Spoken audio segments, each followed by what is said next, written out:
Well, China has now agreed to allow a team from WHO investigators into the country this week, Thursday, they say, to try and get to the bottom of COVID-19.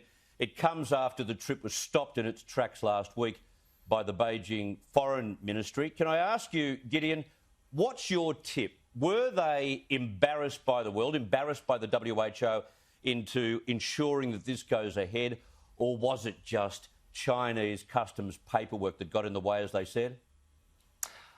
Well, look, for whatever reason, they're allowing the inspection now, but there's an old adage in politics, Chris, you shouldn't launch an inquiry unless you know the answer. And I don't have faith that the WHO will actually uncover anything with all of this. I mean, don't forget, this is the WHO that praised China on its coronavirus response. Yeah. It denied evidence of human-to-human transmission, and it dragged its feet on declaring a pandemic to begin with so as not to embarrass the Chinese. Now, at best, what we'll get is the official story anyway, which is that it came from a wet market. Now, then there'll be calls to ban wet markets. I'm not sure that can happen in China, or that the world can force them to do that. I mean, we can't even get the Chinese to stop putting their own people into concentration camps. We should start with that first. I don't think you're going to be able to get the Chinese to ban wet markets or take any other action to prevent this again. So I'd struggle to see the point of it, to be perfectly honest. Daisy, do you agree with me? This is the first and final time that the West will get a chance to get inside China and work out what happened? Oh, absolutely. I mean, then they're not going to let anyone in again, that's for sure. They had enough trouble letting people in this time, and I don't mean to speculate too much, but I really struggle to believe that it was simply a bit of bureaucratic paperwork that took a little bit too long. I think that was absolutely a delay in actually letting people in. And look, as Gideon so rightfully put it, how can we possibly trust anything that the investigators apparently uncover? I wouldn't trust the CCP as far as I could throw it to truthfully assist with this investigation. I mean, we look at how they tried to spin the narrative. They tried to blame US soldiers for COVID. They tried to blame Australia for COVID, for goodness sake. They tried to say it came into China on packaging from countries like Australia and Russia. No, I don't think we should trust a word that comes out of the CCP's mouth when it comes to this investigation. We will see what they uncover, if anything. But as you say, Chris, they're certainly not getting in again after this. No. New South Wales Premier Gladys Berejiklian has returned fire today against the WA Premier over his scathing criticism this week of the way the state has handled the virus. This is how the Premier put it today. The restrictions we have in place now are to get to zero community transmission. I don't think there's any state in the nation that hasn't had cases come up in hotel quarantine. So to suggest that you can somehow eliminate the disease from Australia, I don't think is realistic. But I don't believe keeping your borders closed and inflicting pain and suffering on thousands of people is the way to go. Gideon, let me put it partially crudely.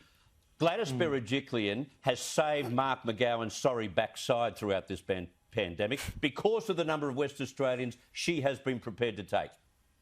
Yeah. Look, I will give credit to Mark McGowan for this. He is right about one thing, which is that 7 out of 8 states and territories are pursuing an elimination strategy. Whatever they call it, nothing else can explain the fact that, Brisbane was shut down for 3 days over one case. Adelaide was shut down for 6 days because somebody found some COVID in a pizza box or something. There is a de facto elimination strategy at play. But there's one leader who is showing a semblance of common sense in all this, and that is Gladys Berejiklian. And sadly, I include the Prime Minister among the other leaders as well, who have let hysteria and panic go all the way out of control.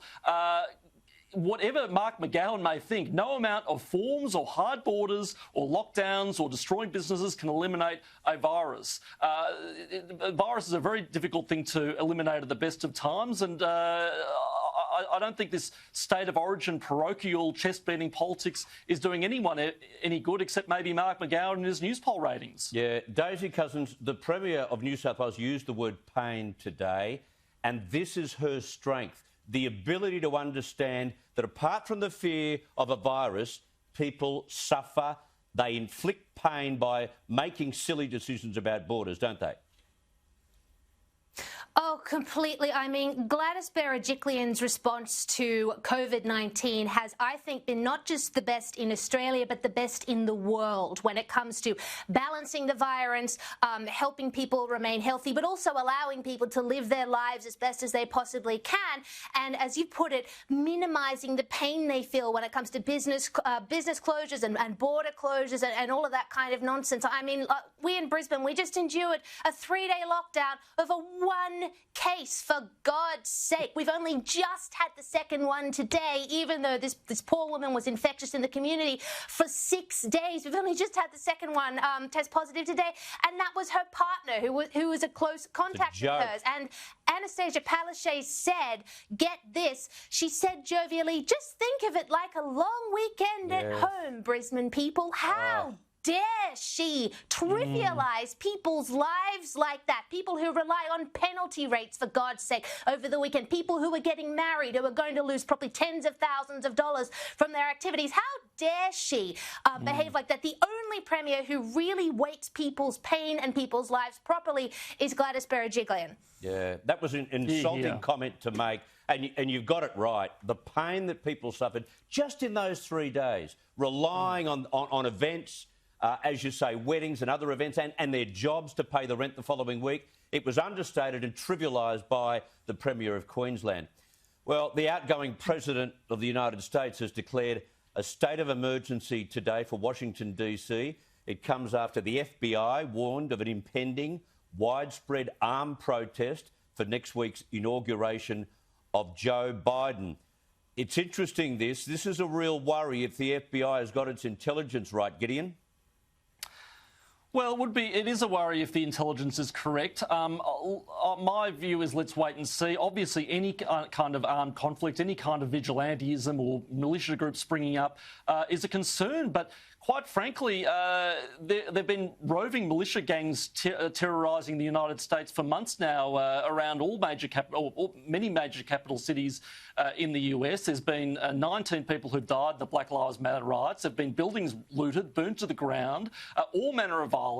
I worry about this, Chris, because all political violence is, of course, bad. But when you have terrorism inspired by, for example, Islamic fundamentalism, people rush out and say, oh, it's not all Muslims. When you have terrorism inspired or violence inspired by Black Lives Matter protests, people say, quite rightly, I might add, that, oh, it's not all Black Lives Matter activists.